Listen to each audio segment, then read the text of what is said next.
Credibility కూడా రైతుకి అందాలి. సో ఈ విధంగా ప్రతి ఒక్కరిలోని అవగాహన అనేది రావాలని చాలా ప్రాంతాల్లో ప్రకృతి వ్యవసాయం, సేంద్రీయ వ్యవసాయం చేస్తున్నారు రైతులు, కానీ లేదు ఇంతకు ముందు. అయితే ఆఫ్టర్ కోవిడ్, బిఫోర్ కోవిడ్ చూస్తే కనుక చాలా సో దీనివల్ల మనం ఏంటంటే స్టాండర్డ్స్ అని యాక్చువల్గా సర్టిఫికేషన్లో మనకి ఏంటంటే ప్రకృతి వ్యవసాయం మీకు ఇంకేమైనా డౌట్స్ ఉంటే అడగచ్చు. అంటే approved by minister of agriculture and farmer welfare. So మేము సర్టిఫికేషన్ అదేవిధంగా ఆంధ్రప్రదేశ్లో కూడా అన్ని జిల్లాలకి ఆర్గానిక్ సర్టిఫికేషన్ అనేది చేస్తున్నాం.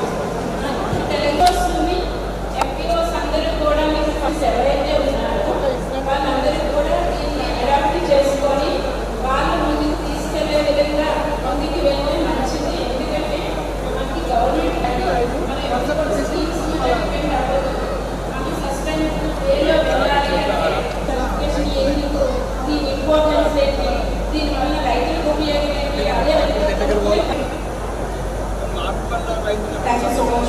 సో ఇప్పుడు ఎగ్జిబిషన్ లో స్టాల్స్ పెట్టిన వాళ్ళందరికీ ఇప్పుడు మేడం చెప్పిన వాళ్ళకి చాలా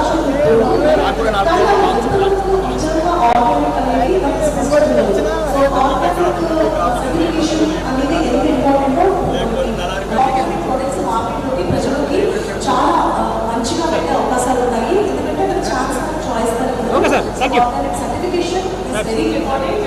ఆర్గానిక్ ప్రోడక్ట్స్ అమ్మాలి అనుకునే వాళ్ళకి, అలాగే నకిలీ నుంచి ప్రజల్ని బయట పెట్టడానికి ఎగ్జిబిషన్ లో స్టాల్స్ కండక్ట్ చేసిన వాళ్ళందరూ కూడా ఈ ఆర్గానిక్ సర్టిఫికేషన్ అవకాశాన్ని వినియోగించుకోవాలని కోరుకుంటున్నాం. ఇప్పటివరకు ఒక 75,000 మంది రైతులు గ్యారంటీ సిస్టంలో.